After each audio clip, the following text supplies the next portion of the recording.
There are three different types of questions on the ballot. There's a citizen-initiated referendum, a bond question, and a constitutional amendment. So we've got sort of one of each of the types of things that voters see. What is the difference in the process that got these on the ballot? And do they have a different type of impact if they pass?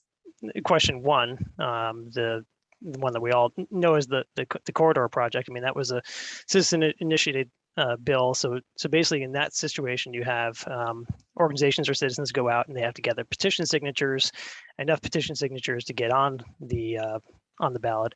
And Caitlin, probably correct me here. I know it's over 60,000 some signatures right now. It depends on how many people voted in the last gubernatorial election.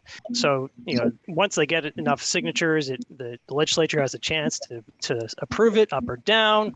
If they just let it go to the ballot, then it goes to the voters. When you're talking about constitutional amendments, that's a different process that also has to go through the legislature, and it needs a 2/3 vote in the legislature to actually go out to voters. It does not have to go to the governor's desk for that, but although it requires 2/3 vote in the legislature, it only requires a majority vote once it gets to the actual voters. There's been a lot of information around question one. I would say less so on the others. Do you think at this point in the election that voters have the information that they need to be making the decisions on these questions? The question one is such a challenge because it's like there's so much information out there, but the question is, what do you look at and what do you, I think, value in this in a sense? It's one of those things that is like as much about the project as it is about CMP on its face. But it takes, I think, a lot of like drowning out of all the money that's been spent to really get a opinion on that. I think that's a really good point, that the amount of money spent doesn't necessarily mean that people better understand the issue, because there's so much information coming from so many different angles that I think when I talk to people about these issues, the ballot issues, they're just kind of unaware of what question 3 is, right? What is this? We've heard nothing about it. What would it actually do? It seems vague. Why do we have this constitutional amendment? Whereas question 1, I think people who have been paying attention and people who have been caught in the deluge of information about question 1 are trying to piece out the competing claims and make sense of, what is credible information and what is not. And even down to, the wording of the actual amendment. We have another one of these situations in which a yes vote would cancel the project. So it's this counterintuitive situation where by voting yes, you're in fact negating the corridor project, which can be confusing to people as well. And I oftentimes have people ask me, why are they worded in this way? Why can't it be worded in more straightforward, less legalistic language? But that's the process, unfortunately. That's how these have to be worded.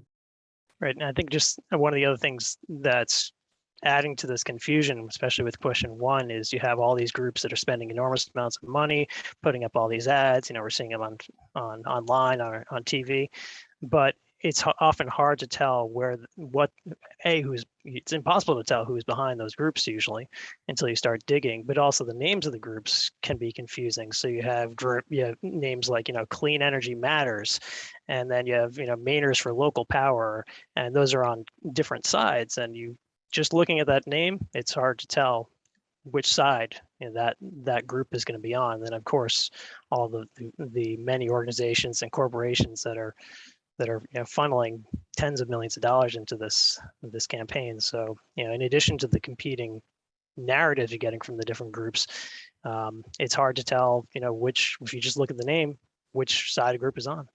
So let's dig into that on question 1 a little bit. So let's say you're you're a voter who thinks of yourself as an environmentalist, you're worried about climate change.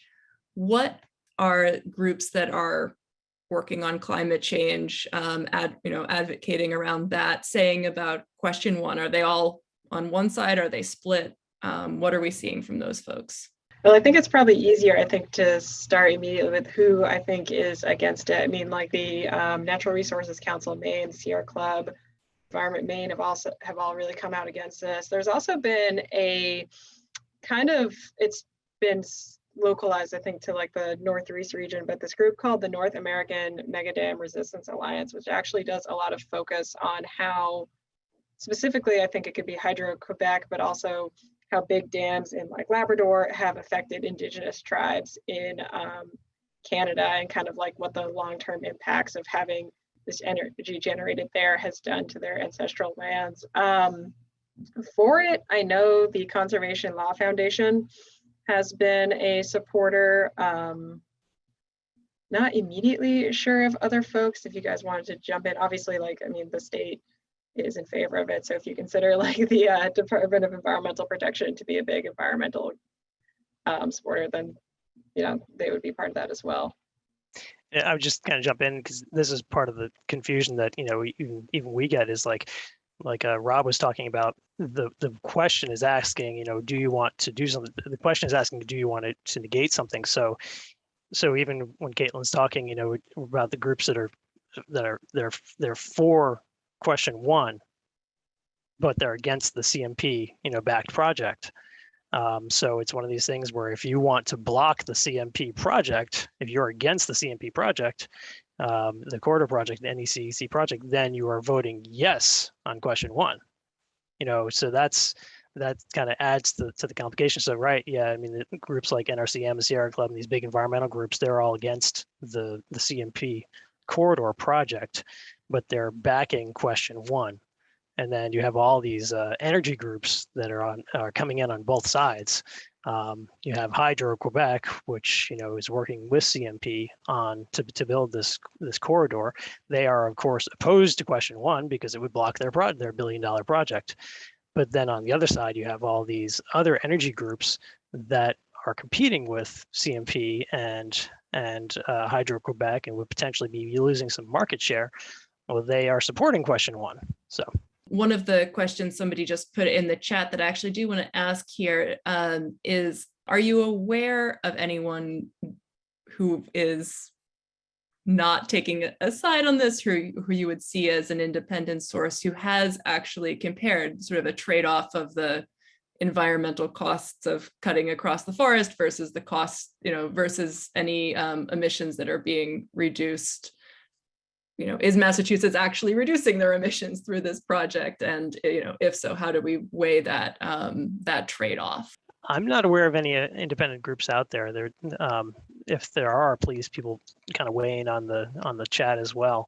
I mean, of course, the news media, you know, we're hopefully we're helping provide information, you know, providing information from both and perspectives from both sides.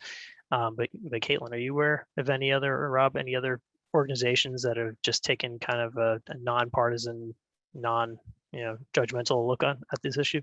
I'm not aware of any. And one of the issues with, you know, a lot of times people look to academics to be, you know, the independent arbiters. And the problem is for something like this, the process of doing the research to actually assess that can take a really long time. And it's not necessarily an election cycle. So I'm not aware of any, peer-reviewed published reports on something like this. I have, I've heard from some of the partisans, like some of the groups involved about, for instance, their skepticism about climate impact. You know, one of the ways in which question one is being sold is clean energy and lowering our carbon footprint. And there's particularly the Natural Resources Council of Maine has raised some questions about the extent to which this project and Hydro-Quebec's model is in fact lowering our carbon footprint. But they have taken a stand. They were one of the most vocal opponents of the CMP corridor, and one of the counterintuitively one of the most vocal proponents for yes on one. So you have to take that information into account as you're assessing the claims that they're making about climate impact, or the ways that it's going to impact species, the ways that it will impact waterways, things like that. Unfortunately, that's the situation we often end up in with these sorts of questions, where we're getting information that's coming from multiple sides, and we have to determine who we trust, understanding that they are partisans in a fight. How can voters make sense of who is behind the campaigns? Is there, can you sort of shorthand who's behind the money on both sides? And then I guess my second question is, does this kind of spending actually win elections? What kind of evidence do we have about previous high spending referendums or any of this kind of stuff? Does a year's worth of mail pieces, for example, actually have more impact than a month's worth of mail pieces arriving in, if you're like me, arriving in your mailbox multiple times a week? I think you raise a really interesting timing question, because I can imagine that if you're a voter who has been hearing about this issue since 2019 in one form or other, you're probably, one, have made up your mind, and two, you might be kind of sick of like the rhetoric around it and just the advertising and the YouTube ads and everything else, because the way that they're talked about, even though this is a separate question, I think like a lot of the conversation, at least until recently, you're seeing opponents taking this different tact on this question of retroactivity has been relatively similar. I mean, opponents of the CMP corridor and so supporters of question one have been relatively saying like the same thing, that, they think the project is bad for Maine, and so on and so forth. So that timing question is interesting. In terms of who is spending, so CMP and its affiliates, that I guess I would consider like Hydro-Quebec, Avangrid, and supporters have really been leading the spending amounts. And so that also includes people like the Maine State Chamber of Commerce, who has very vested interest in making sure that this project comes to fruition, have really been leading the opposition to this question, but are supporters of the corridor. And then on the yes side of this question, you see people who, you're seeing some big energy companies that really have something to lose. So there's a lot of discussion about how the spending element of this is really between big energy giants, who have vested interest in what happens. So spending to support the question has been folks like NextEra, Vistron and Calpine, who all of whom have locations in Maine and are believed to be losing, I think the study said at maybe like 1.2 billion in 15 years, if anyone's familiar with that, if that project came to fruition. And then you have the grassroots groups, which is like Stop the Corridor, Say No to NECEC. There's some question about where some of those folks are getting their fundraising. I mean, Stop the Corridor in particular has been in a really protracted court battle with the state about whether they should be required to reveal their donors or not. Unfortunately, that information will be available likely until long, long after this question is decided. And if I could just weigh in quickly on the question of does money matter? It's actually kind of interesting with regard to ballot questions like this.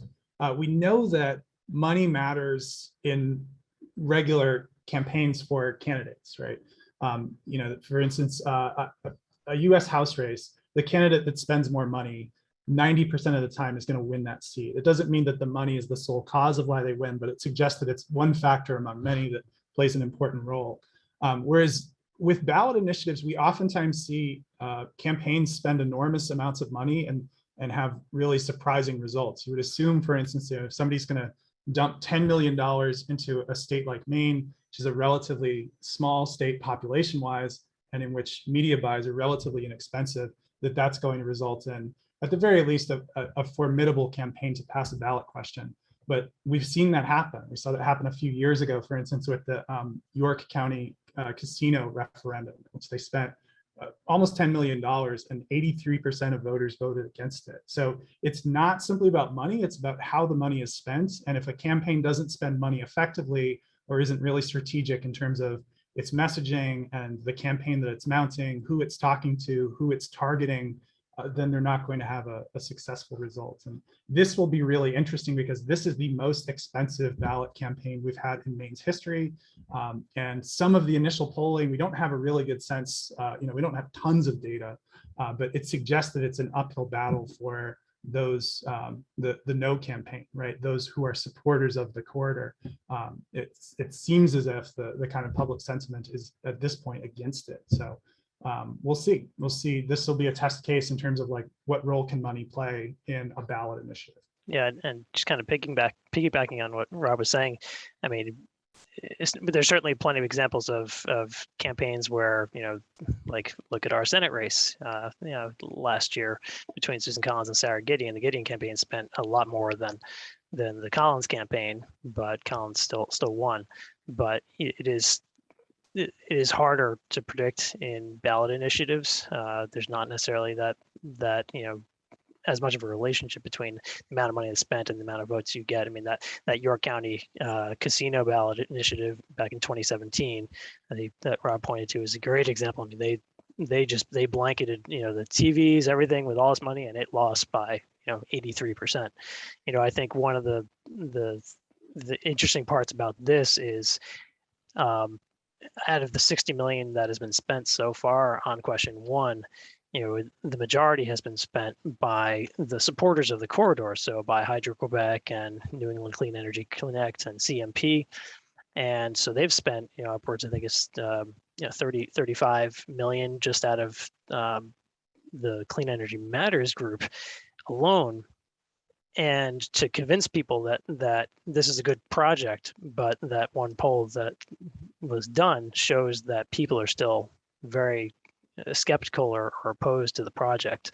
So, they're spending, that's why it seems like, to what Caitlin was saying, seems this transition to a different argument where they're not even mentioning the CMP, the opponents of question one, therefore the supporters of the project, the corridor project, are not even mentioning the corridor anymore in their opposition, because it seems like they're trying to distance themselves from the project because they realize that politically it may not be the most popular thing. Let's dig into that for a second. Folks have been seeing this increase in ads and lawn signs talking about retroactivity and say no to retroactivity coming from the no on one pro corridor side of the campaign. Would somebody give a shot at explaining what that argument is all about, and we can dig into what folks should make of it?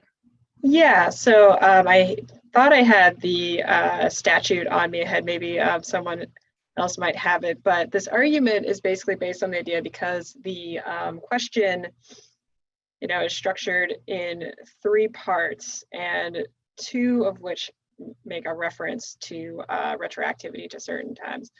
The first part, the second part would allow the legislature the ability to approve any large transition lines retroactive to 2020. And then the third part is kind of like this wider sweeping thing that would define high impact transmission lines, landing strips, pipelines, and railroad tracks as uses that automatically substantially alter public lands. And the reason why that's important is because anytime a entity wants to use public lands for something, they have to get approval from the state to do so. And a big part of that weighing process is whether that use will alter the public lands. If there is a finding that it would substantially alter it, then it has to go to the legislature for the 2/3 vote, which is partially why where we are today, with a whole question around some leases up in the Forks range in general. So if the question passes, it would automatically define all those uses as substantially alter, and it would make that retroactive to 2014. Now, opponents have kind of picked up on this in 2 ways. One is this argument that it would automatically allow the legislature to retroactively change any law, which opponents have said they're already allowed to do in statute. They're already allowed to go back and make those changes. Really kicking myself for not having that statute on hand. We're going to look it up after I'm done answering this question. But then the second argument is that it's going to actually impact two leases that have already been granted. One is a 2016 lease from a Christian camp that basically allowed them to upgrade a tennis line in Dennistown, and then a 2020 lease from a technology company for a radio relaying station in Township 11 in Mercer County. Both of those things, supporters of the project have largely said, are not politically controversial. If they had to go to a public vote in the legislature, there isn't a sense that they would be defeated. Yeah, and I think that's, exactly what that's where the opponents of question one are putting their attention and on this retroactivity. But as Caitlin just pointed out, there's a difference between the first part of the question, which is, do you want to basically stop the NECEC CMP corridor, and then that's the main part of the main thrust of the first part of the question. But then you're going back, looking at any of these projects that might go through public lands requiring legislative approval, so that's the two projects that Caitlin talked about are, they're relatively small. And I think, some of the, as she pointed out, some of the people who are opposing the corridor have said, well, those are not going to get stopped by the legislature. This question is not going to stop those projects in their tracks. It just would require legislative review. It would stop the CMP project in its tracks, for all intents and purposes. But those smaller projects would go back to the legislature, and lawmakers are, unlikely to, at least what the question one supporters are saying, are lawmakers are unlikely to disapprove those projects because they're of local interest and not this huge polarizing controversial issue. You may not have an answer to this, but I am curious whether that kind of legislative approval for projects in public land is something that other states do, or would Maine be breaking with a norm in terms of sending that through a legislative process? There is this other argument that's happening now is that, and there was an op-ed in the Washington Post this week by a former head of the U.S. Environmental Protection Agency under one of the Bush presidents, can't remember which one off the top of my head, who basically was making the argument that this ballot initiative could have national implications because it's allowing voters to go back and change, retroactively change environmental regulations and review policies at a state level. So he's suggesting that if this goes through Maine and voters are able to stop this project in its tracks, it's basically providing a roadmap for other projects, opponents of other projects in other states to go about, using their referendum process to block projects. So that's kind of an interesting take on it, and I imagine that's something that we'll continue to hear over the next couple of weeks. And last question, but do you think that this referendum is going to be the last word on the corridor, or win or lose? Do you think the fight around this question is going to continue post-November? Oh yeah, of course. First of all, there's back myself up. So there's this question of vested rights in a project, which is basically this idea that if a company spends good faith money on something that they're working on in good faith, that under the current law that it's going to remain constant, and then all of a sudden it changes, they can make the argument that they've invested enough money into it that they should be allowed to continue because they have already spent so much time on it. That is very likely going to be an argument that comes up in court. It seems likely that there would be some sort of court contesting of the amendment if it does pass anyway. And that would be a pretty strong argument for people who are supporters of the corridor. And if it fails, there is certainly a number of things going on with the project right now that kind of put its future in question. A really well-known one in the state is that a Kennebec County Superior Court judge voided a lease that was granted to CMP back in 2014 on the grounds that it should have gotten a 2/3 vote in the legislature. So now the state is actually starting the process of reviewing whether it should pull all of its permits, because that's considered a substantial change in the circumstances around it. So that the public hearing on that is actually going to be on October 19th. And then I'm not sure of the timeline after when that decision will have to be made. But then there's also this project that's been going on kind of under the radar, this fight in the federal energy regulators with NextEra, which owns a plant in Seabrook that I'm not entirely sure on how it works. You'll have to forgive me, but it's basically a converter station that, or a plant, I believe it's a plant, that would be critical to the corridor kind of connecting into the rest of the grid. Now, NextEra has been putting off upgrading a special part of that plant that would allow it to kind of deal essentially with the extra energy. And so Avangrid and NECEC have taken them to court. You know, they're arguing that they're dragging their feet on this. And if it doesn't happen by a certain time, it could affect the project's ability to come online by 2023, which could be certainly a delay in getting it to happen, if not necessarily the project's completion.